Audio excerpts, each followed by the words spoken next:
നമസ്കാരം സുഹൃത്തുക്കളെ. മലയാള സിനിമ ഇന്ന് പീക്ക് ലെവലിൽ നിൽക്കുകയാണ്. ഇതര ഭാഷാ ഇൻഡസ്ട്രികൾക്ക് മുന്നിൽ തലയെടുപ്പോടെ നിൽക്കുന്ന മോളിവുഡിന് ഇതിനകം ലഭിച്ചത് സൂപ്പർ ഹിറ്റ് ബ്ലോക്ക് ബസ്റ്റർ സിനിമകളാണ്. അതും പുതുവർഷം പിറന്ന് 3 മാസങ്ങൾക്കുള്ളിൽ.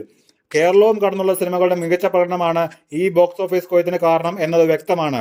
ഒടുവിൽ മലയാളത്തിന്റെ 6ാമത്തെ 100 കോടി ക്ലബ്ബ് സിനിമയും ഇതിനകം പിറന്നു കഴിഞ്ഞു. ഈ അവസരത്തിൽ ഏറ്റവും വേഗത്തിൽ 50 കോടി ക്ലബ്ബിൽ എത്തിയ സിനിമകളുടെ ലിസ്റ്റ് പുറത്തു വരികയാണ്. കേരളത്തിൽ നിന്ന് മാത്രം 50 കോടി അടിച്ച സിനിമകളുടെ ലിസ്റ്റാണ് പുറത്തു വന്നിരിക്കുന്നത്. ഇതിൽ ഇതര ഭാഷാ സിനിമകളുമുണ്ട്.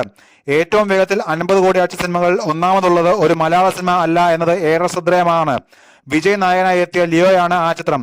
10 ദിവസത്തിനുള്ളിലാണ് കേരളത്തിൽ നിന്നും 50 കോടി ലിയോ കളക്ട് ചെയ്തത്. യശ് എന്ന നടനെ ലോകമെമ്പാടുമുള്ള സിനിമ ആസ്വാദകർക്ക് മുന്നിൽ പരിചയപ്പെടുത്തിയ KGF-ന്റെ 2ാം ഭാഗമാണ് തൊട്ടടുത്തുള്ളത്.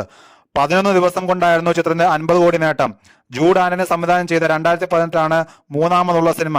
13 ദിവസമാണ് ചിത്രത്തിന് 50 കോടിയിൽ എത്താൻ വേണ്ടി വന്നത്. എന്നാൽ വെറും 11 ദിവസത്തിൽ ആഗോളതലത്തിൽ 100 കോടി ക്ലബിൽ 2018 എത്തിയിരുന്നു.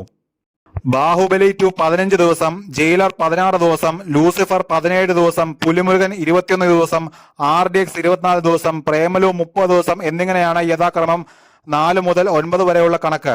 അതേസമയം മഞ്ഞുമൽ ബോയ്സും കേരളത്തിൽ നിന്ന് മാത്രം 50 കോടി ക്ലബിൽ ഇടം നേടിയിട്ടുണ്ട്.